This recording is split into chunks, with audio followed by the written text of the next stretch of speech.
Good morning students. आज हम chapter पढ़ेंगे सांवले सपनों की याद। सांवले सपनों की याद चैप्टर जाबिर हुसैन द्वारा रचित एक डायरी संस्मरण है। सालिम अली की मृत्यु से उत्पन्न दुख और अवसाद को लेखक ने सांवले सपने की याद के रूप में व्यक्त किया है।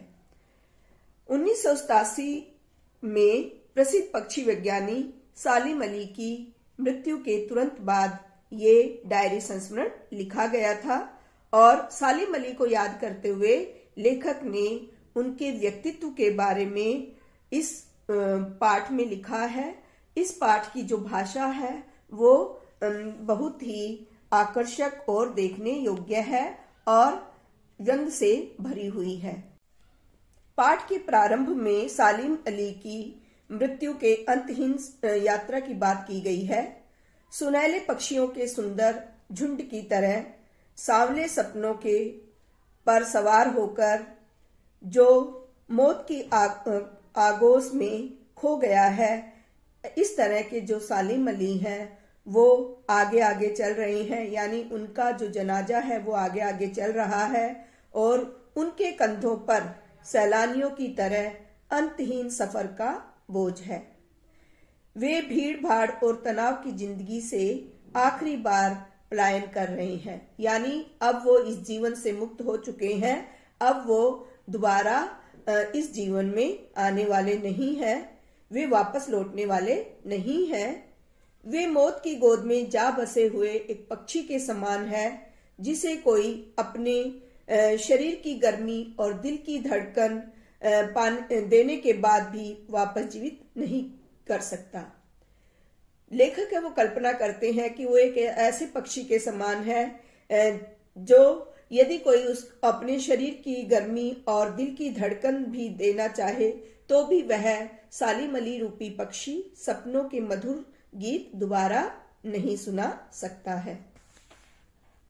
लेखक सालिम अली के पक्षी प्रेम के बारे में बताते हुए कहते हैं कि लोग पक्षियों और प्रकृति को आदमी की नजर से देखते हैं, यह उनकी भूल है।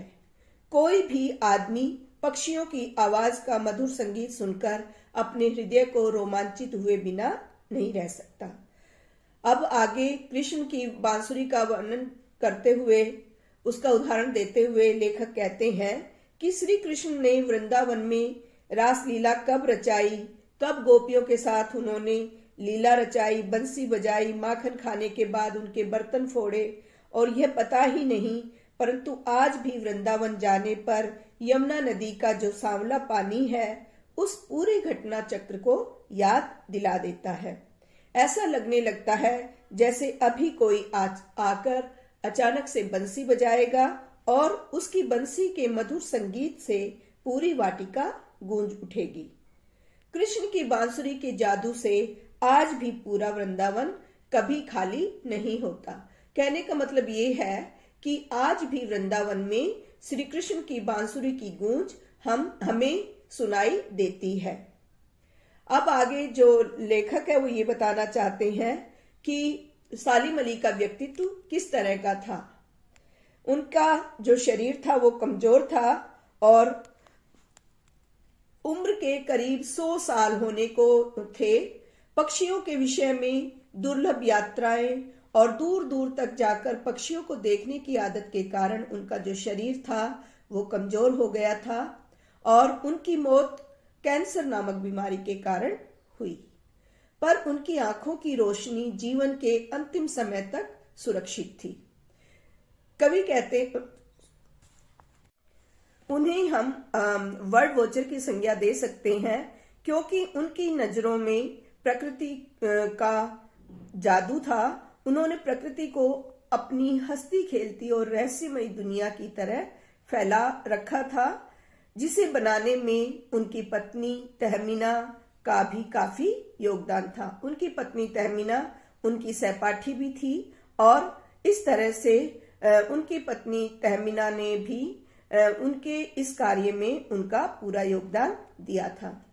सालिम अली देश के वातावरण के प्रति भी बहुत जागरूक थे।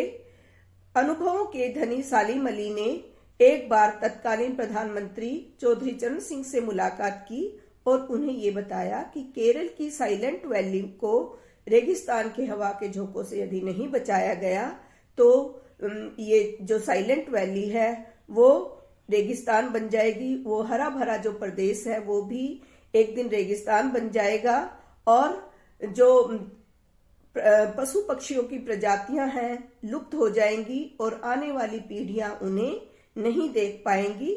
इस तरह से उन्हें यदि हिमालय और लद्दाख की बर्फीली जमीनों की पक्षियों की रक्षा सालिम अली की ये बात सुनकर उस तत्कालीन प्रधानमंत्री चौधरी चरण सिंह की आंखें भी नम हो गई थी। लेखक आज बताते हैं कि आज सालिम अली नहीं है और चौधरी चरण सिंह भी नहीं है। अब कौन है जो हिमालय और लद्दाख से आने वाली बर्फीली हवाओं से उन पक्षियों की वकालत करेगा। आगे कवि जो लेखक है वो बताते हैं कि सालिम अली ने अपनी आत्मकथा का नाम रखा था फॉल ऑफ अ स्पैरो। मुझे अब याद आ गया कि D.H. लॉरेंस की मृत्यु के बाद भी लोगों ने उनकी पत्नी फ्रीडा से D.H. लॉरेंस के बारे में बताने को पूछा था तो फ्रीडा ने कहा था कि उनके पति के बारे में उनकी छत पर आने वाली जो गोरैया है वो उनसे बेहतर बता सकती हैं क्योंकि वो अधिकतर समय उस गोरैया के साथ बिताते थे। फ्रीडा ये भी बताती हैं कि हालांकि D.H. लॉरेंस मेरी रगों में समाये हुए हैं लेकिन उनके बारे में कुछ भी कहना कुछ भी बताना मेरे लिए बहुत ही कठिन है। अब लेखक ये बताते हैं कि सालिम अली को इस तरह से प्रकृति प्रेमी और पक्षी प्रेमी किसने बनाया, इसके बारे में बताते हैं कि जो सालिम अली है वो नैसर्गिक जिंदगी के प्रतिरूप थे। बचपन में सालिम अली की एयर गन से घायल होकर एक नीले कंठ वाली गोरैया थी जो उन्हें नई जिंदगी की नई नई राहों पर और नई नई खोज की ऊंचाइयों तक लेकर गई।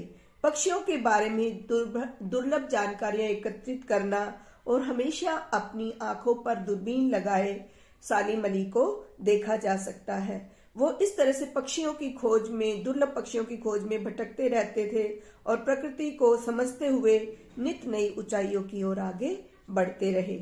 वे भी लॉरेंस की तरह ही जिंदगी का प्रतिरूप बन गए थे। सालिम अली जीवन भर भ्रमणशील रहे। उनकी यायावरी होती है उनका घुमक्कड़पन देखकर ऐसा लगता था जैसे वे आज भी आवश्यक उपकरणों के साथ पक्षियों की तलाश में गए हुए हैं और खोजपूर्ण नतीजों के साथ लौटकर वापस आएंगे। इस तरह से उस पक्षी प्रेमी सालिम अली के जो सांवले सपने थे वो अधूरे ही रह गए।